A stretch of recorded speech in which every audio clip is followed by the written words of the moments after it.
evening all, welcome back to Elite Dangerous, the game of awesome. And all we're going to do today is we're going to just cruise around, see what's going on, just talk a little bit of bollocks, shoot some dudes like this, just wipe them out, all of them, wipe them out.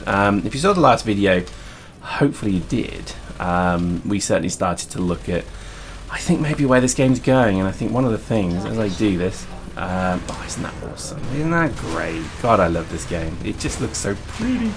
One of the things I'm quite excited about is new ships. We have an asp. That's right, an asp. Wow, he had a massive bounty. What was that about? So the asp is coming to the game. Now, the asp was a pretty... Wow, I've just realised. Look at all those bloody mission things. That's like paychecks I've never cashed. That's kind of crazy. But yeah, with the new beta, that's obviously, I think it's 1.08. I'm probably wrong. But, because I look up there and it's 1.06, but who knows. But it's quite an exciting time for Elite. It seems to be, it's funny really, let me quantify this with a statement. One of the things that people keep kind of doing, I guess, is comparing Star Citizen to Elite Dangerous, which is always quite a dangerous thing to do. You should never really compare two games because you're just going to end up like regretting it, because games are different. You know, even the most similar games in the world, like Minecraft and millions of other Minecraft clones, they're all the same. And I think really you just have to, is that a sidewinder? God, I wonder what that was.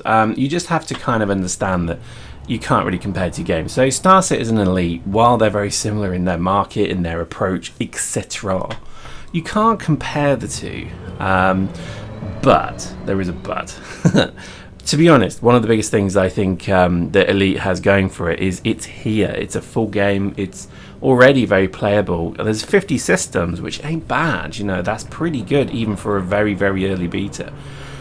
The desire to have 400 billion stars is just unbelievable when you think about it. So it's going to be pretty interesting to see how this kind of all comes together. For myself, I think I'm more kind of curious to see what they do with the longevity of the game. I'll give you an example because I'm playing Destiny at the moment, already bored of it. Good game, it's fun, you know, it's nice playing with trouble and all that, but I think after a while, it becomes a little bit, I don't know the word, I think it's a bit too grindy for my liking.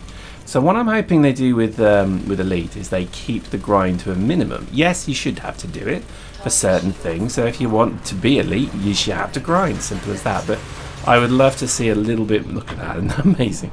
I'd love to see maybe a little bit more emergent gameplay maybe, or something, I don't know, just something a bit different than the norm. Because I think the grinding nature of gaming is getting a bit grating, and I don't mind it. I mean, you know, if you want to grind, then all power to you, brother. But I think the reality is most people want to, I think, have an emerging gameplay experience. Because what people have done is they've just run straight to the internet, found out all the little tricks and cheats to get the legendary gear, and game's done. And it's I kind of sat there, almost in disbelief that people have done this, because what's the point of doing that? You're kind of supposed to be there looking to get, you know, the experience. You know what I mean? It's almost as if it's just a bragging rights thing. And I don't know. Is he Elite like that? Maybe it is. EVE Online certainly was. When I think back to my EVE Online days, having a tie-in pretty much meant I was the Mac Daddy boss man pimp muck pimpson. And that just gave me bragging rights, I guess. But the reality was it was all a little bit sad, really. I don't know really. I think if there's Destiny's that much different, I think a lot of it is bragging rights. If you go to the tower at any one point, you see a great group of douchebags sat there comparing each other's legendary gauntlets, and it's all a bit sad and it's all a bit pathetic. Wow, the bounties are really good today. What's going on? Anyway, so I think the kind of irony is, and I guess to bring a bit of coherence to this rambling nonsensical twat stuff, but I think the reality is that I want Elite to be a lot more... Oh, hello, officer. I want Elite to be a lot more kind of emergent, and I think it will be, because there's going to be this kind of randomized gameplay as you disappear into deep space. I mean, it's going to be pretty cool, isn't it? I do like the thought of that. So hopefully that'll be something that really, I think, keeps people going. The ability to actually maybe just go and explore would be bloody awesome. It may mean you never fire a shot for days, But that'd be pretty awesome, wouldn't it? Just that ability to just have the choice to do that. Star Citizen, I think, would be brilliant, and I think it would be just brilliant in so many other ways than this game would be brilliant. I think they're almost diverging off right now. So, that's probably a good thing when you think about it. I think the reality is there could be a very nice kind of, I don't know, sort of epic, sort of cinematic style game. The equivalent here, and it's difficult to kind of quantify, A, when I'm this hungover and drunk stroke hungover, and B, when I'm this tired. But one of the things I thought quite carefully about was the framing of this game. This game has been directly influenced by the film 2001. Now, a lot of you have probably seen 2001, and you're a bit like, oh, that's that weird thing with the apes and the big block of granite, right? And yes, you're right, that is true. But if you go back and watch that in proper HD, and you go and watch it in like with a good sound system and all that good stuff, you will see excellence, and you will see exactly what David Braben and Ian Bell watched that inspired this game. The introduction, all the way through it to the point where they then go to the moon, all the way through to the point where the Jupiter mission goes. If you watch that film, you will see where this game originated. Purely, simply originated. If you then go and watch something like the Wing Commander Star Wars, a little bit of Star Trek, you'll see where Star Citizen's coming from. It's a much more kind of, I guess, popularist version of sci-fi. Almost kind of, dare I say, lowest common denominator. Star Wars and that is all a little bit kind of toy advert. Whereas 2001 was, I think, what you would call classic, proper sci-fi, because it's rooted in science. It's no warp drives and all that bollocks. And I think that has to be one of the things that I think gives it the weight. Just this bit. So if I just sort of pick a planet now, let's just go there. Let's go and dock. It's been a while since I've docked.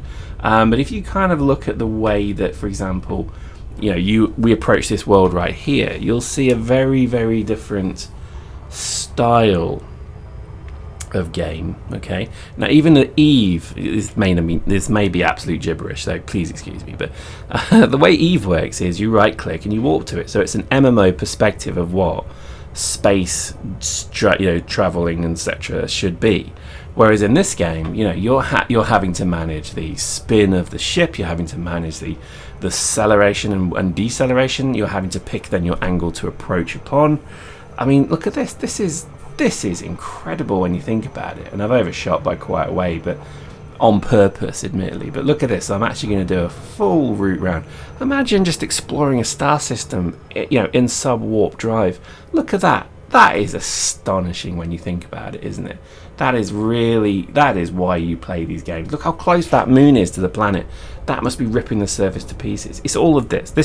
To me, this is the difference between somebody who wants to go pew pew, shoot shoot, bang bang, and the kind of thinking gamer who wants to enjoy literally what is actually out there today. Because we can't. There's no such thing as this in real life. But this is as close as you're going to get to an interesting and not too scientific-y space shooter. And I think, to be honest, this is why Elite is going to do, I think personally, very well, because it has that kind of, I don't know, very, very, I guess, realistic approach to its roots, and I think it's got to be acknowledged, because I think otherwise you kind of get too much like Return of the Jedi, Star Wars, that kind of stuff, where it's just too easy to explain. Oh yeah, they've got warp drive. Oh yeah, they've got this.